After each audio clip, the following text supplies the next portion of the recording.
I'm a big believer that there's a direct correlation in how you feel mentally of physical, like the physical and mental component. So the better you feel physically, the better you feel mentally. So also preparing your body in a way, because everything's connected. So mind, body, spirit, it's all connected. And so I think that if you don't do things physically, then you're going to be lacking mentally and spiritually. So just making sure that you're like kind of, whether it's exercise, walk, yoga, meditation, something. And so you touched on that. Like meditation to me is a physical thing that you're getting a lot of benefits out of. So yeah. So I learned that lesson only recently, about 3 years ago. I didn't see meditation as a physical thing, but about 3 years ago, I had a experience with my kid. So if you meet me 3 years ago or turn the time back and we met 3 years ago, you would go, oh boy, this guy really doesn't take care of himself at all.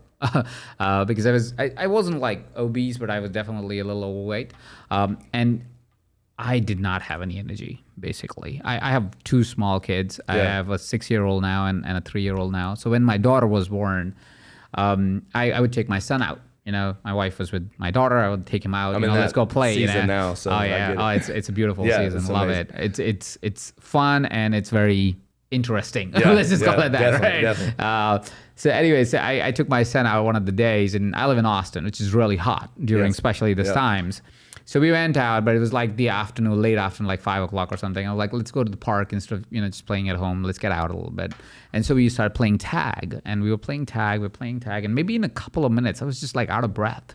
I was just like, whew, I'm so tired, I'm exhausted. And I was just blaming it on the heat. I was like, so hot, right? So I told my son, his name is Ari. I was like, Ari, I'm really tired. Let's catch a breath. Like, let me catch a breath. He's like, no, Dada, let's run. Because he's 3 years. He doesn't care he doesn't see temperature. He's like, what are you talking about? He just wants to run. So he's like, no, let's run. And I was like, no, I need a minute. I'm really, really tired. And so he looks right dead in my eyes. And this is why kids are like the greatest coaches you can ever hire, or never hire actually. But they're there, and they're like the voice of they're the voice of consciousness, voice of God, whatever you want to say. It looks dead in my eyes and says, Dada, you're always tired. Ooh. That would be like, it was like daggers. I was like, oof. Now I'm not saying that was the first time or the last time, but that was the time when I really heard it. I was like, damn, I don't want my son to ever like feel that. Yeah. Like I am tired, and I'm 40 now. I was 37 at the time, so I was like, 37. Your son thinks you're always tired. Like he didn't say, Dada, you're tired now. He said, you're always tired. It means I had said it enough times for him to think that this is my default.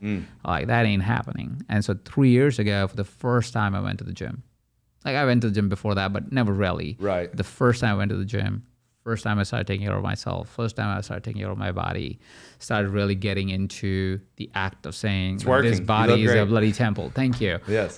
Still work in progress. But we always are. Love it. Yeah. Know that. But loving it and appreciate what you just said. The reason I was telling the story is because the physical element that you were talking about, people don't acknowledge it as much. And I couldn't acknowledge it until 3 years ago. I was like, doesn't matter. My body's always there. Right. When it's always there, you don't value it. But when you superpower it, like you said, go to the gym, move, walk, do whatever you got to do yoga, it doesn't matter, but do something to your body, and you turn on a switch that I don't think is available in any other way. Agreed. Your mind cannot turn it on, your body can. Yeah, it's it's often like a gift and a curse. What I found that with like really, really smart people, and you strike me as somebody that's very smart, is you almost like talk yourself out of it because you're too damn smart. Like you're like, I'm just smart, I'm good, and I don't need that, And so, or really good looking people too. I've met like some overweight people, and they're good looking. So they're like, I'm good looking, I don't need to work out, So it's like a gift and a curse. But what I've found is that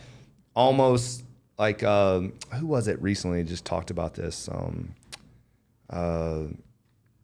He's a famous, Rick Rubin talks about it a lot, the famous music producer, about when he got into becoming a better physical version of himself, that his creativity just went through the roof. Yeah. So I know for a fact that there's a direct correlation with that. And anytime too, like when you're stuck, like if you're writing a book or can't think of whatever it is, like I'm telling you, work out. Like, oh yeah, work 100%, out. Like yeah. there's something about it that just opens up a different, like for me, I work out at typically 5 in the morning. And so right around like 5:45, 6, I mean, I'm just like, I'm ready. Yeah. Like, that's when Oscar and I will jump in and do like, more videos talking to the camera or whatever. Cause that's when I'm at my best, so.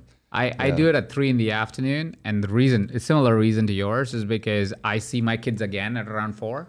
Oh, so get that energy boost. They meet dad like as if it was morning. That's great. They go, what? Like, how are you so fired? Right, I'm fired. It's like good morning time. Let's go. Right? So they get the best version of me just because I worked out right before I see them. I love that. I love that. 3's actually a good time to work out. Yeah. I have very intentional 3 o'clock. I was like, this kid is never, like the dad is never going to be tired. Like deal with that now. I love what you said though about that kid moment, because that had to hurt. Oh, that hurt hard. Like, that was very but hard. You talk about motivating. Yeah, I was like, that was what I needed. That's the plan. That was like the universe saying you might have got everything else in order, but that vessel that operates in this physical world, this is the vessel. Like everything we experience is because of this body. Yep.